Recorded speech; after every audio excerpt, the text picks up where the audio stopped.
The race baiters are back.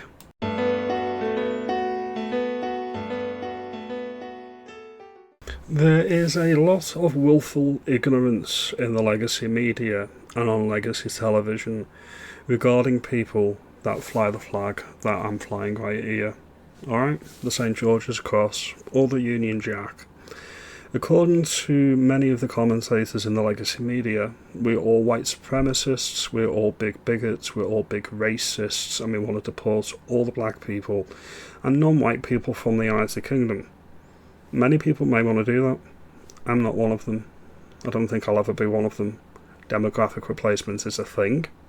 It needs to be taken seriously, and the native peoples of these islands do deserve demographic security in their own homeland.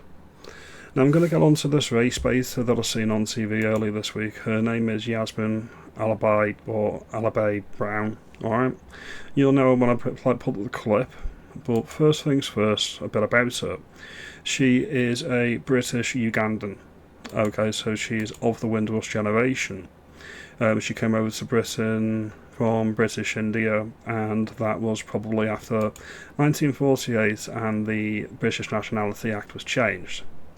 She's been venting her spleen about this banned march on the weekend for the pro-Palestine lot and their support for the Ayatollah and the Iranian regime. Alright? Now, me personally, I don't think these marches should go ahead. That's just my view. I think they are not what we're about as a country. It's a foreign conflict, it's a foreign war. I don't want anything to do with it, and I don't want them on my streets. So it's not actually that I'm pro-Israel, it's none of my business. So we're going to get into some of the information about the march. A pro-Palestinian march in London on Sunday has been banned by Shabana Mahmood after police warned of serious public disorder or a risk. The annual Our Quds Day march has drawn criticism over apparent backing for the Iranian regime and after its organisers expressed support for the country's late leader Ayatollah Ali, whatever that name is, foreign name. Some participants in the past have waved the flag of the Iranian-backed Hezbollah group, which is banned in the UK as a prescribed terrorist group. Announcing her decision to ban the march after a request by the Met Police, Mahmood said it was satisfied in doing so as necessary to prevent serious public disorder due to the scale of the protest, multiple correspondence or counter-protests, and the context of the ongoing conflict in the Middle East. It is being allowed to happen as a protest, I believe, but it's going to be a static march rather than a mobile march through the capital. So that's a bit of nuance and context there. The Home Secretary added, should a stationary demonstration proceed, the police will be able to supply strict conditions. I expect to see a full force of the law applied to anyone spreading hatred and division instead of exercising their right to peaceful protest. The march has been a target of counter-protest in the past, including some organised by alleged far-right groups, and the police are understood to have been concerned about their potential for disorder. The Islamic Human Rights Commission, which organises the protest, okay, has previously insisted the demonstration is always good-natured and peaceful. In a statement on the organisation's website, the IHRC said it will strongly condemns its decision and is seeking legal advice. Confirming the legal static process can go ahead on Sunday, the statement said the police have brazenly abandoned their sworn principle of policing without fear and favour. They cannot provide evidence because there is none.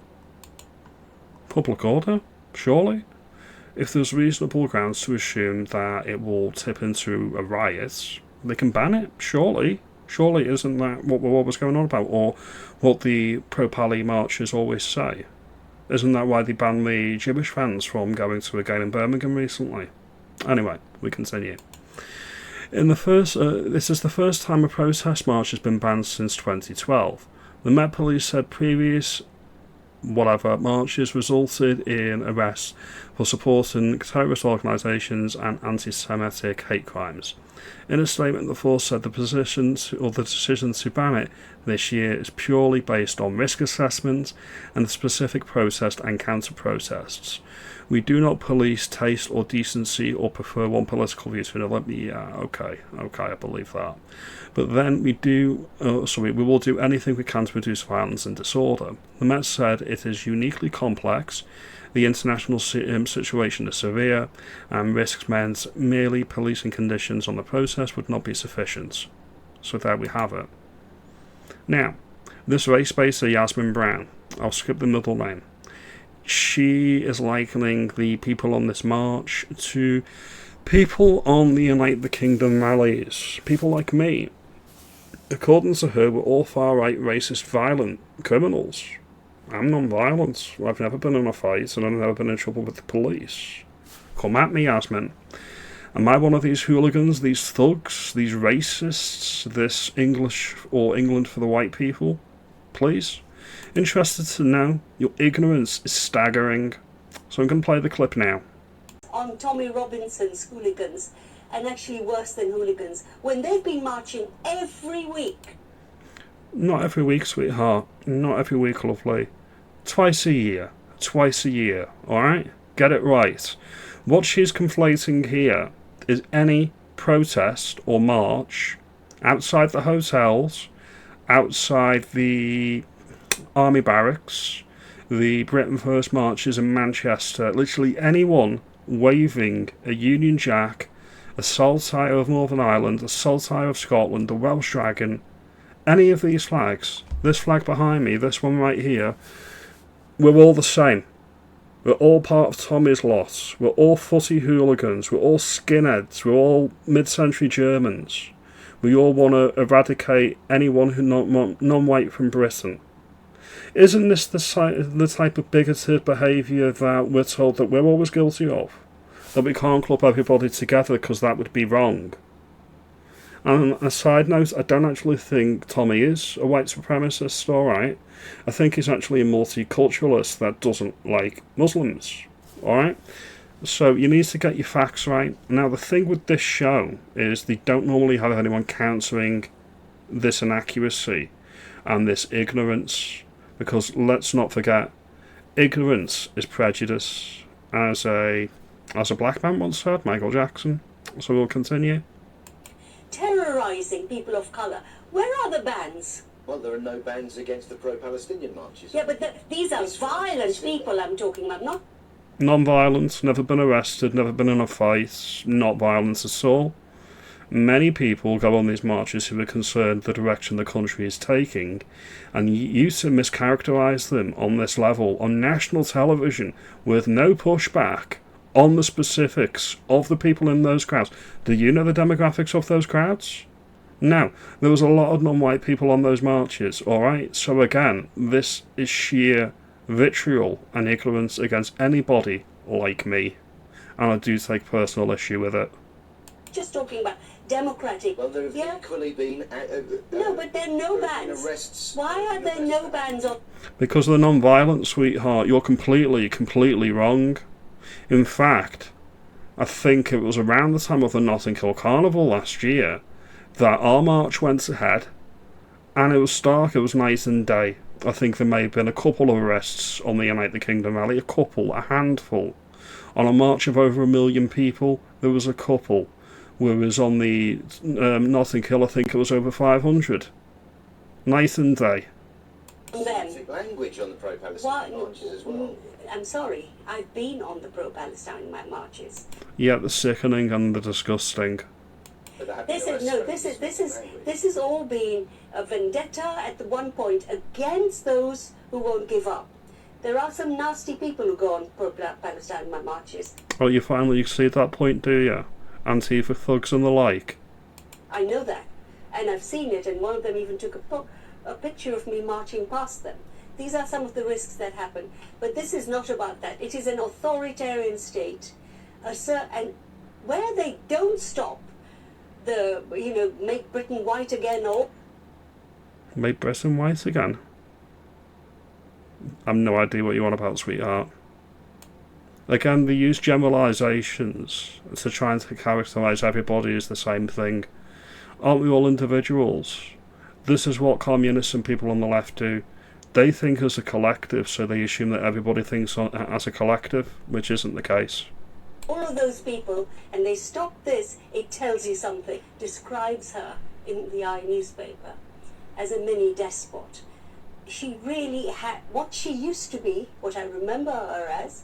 This was a woman who stood up and, was fiery about supporting Palestine. She went out of her way to be seen as a liberal Muslim who valued this protest in our democracy. She gets into power, she gets this ultimate power. Something happens to these guys. Something really weird happens to these guys, and they become these people. This is a fundamental right. I hate the Ayatollah's lot. I have spent my whole... By the way, she was talking about Shabana Mahmood. Apparently she's authoritarian, and she doesn't like brown people anymore. Yeah, I beg to differ on that point. She says that her faith is central to everything that she does, and she's a proud daughter of Kashmir. So I do think there's a conflict there with our Home Secretary, but it's not the conflict that she's describing here. Life hating them, okay? But, and I know that Al-Quds was partly linked to them, and I've hated that bit of it. I've never been on one of these marches, whereas I've been on several pro-Palestine marches, but I still think this is completely politically motivated. So she says it's politically motivated. Words to the not so wise. Every decision that a government makes is politically motivated. That's why they call it politics. Nothing is non-political. So we'll end this here. If somebody was on a daytime television programme from the right and they characterise everybody on a pro-Palestine march or at Notting Hill Carnival as a particular thing, Ofcom would come down on them like a ton of bricks. That Ofcom would be having major words with the network, and they'd probably get a shit ton of complaints from a lot of the liberals. But when it's people slandering and slagging off the working class of Britain, like me, slagging off me on national television, they do nothing about it, because the working class is there to be spat on, the working class is there to be abused, the working class don't deserve any rights, and you deserve zero consideration either from the liberal legacy media or the people that rule us. Now, you may think I'm completely off the mark on this, you may think I'm completely correct. All opinions are valid, and I'm just giving my view. Now, as always, like and subscribe, do all of that great stuff, and I'll see you in the next video. You take it easy, and as always, thank you for watching. It's very much welcome and appreciated.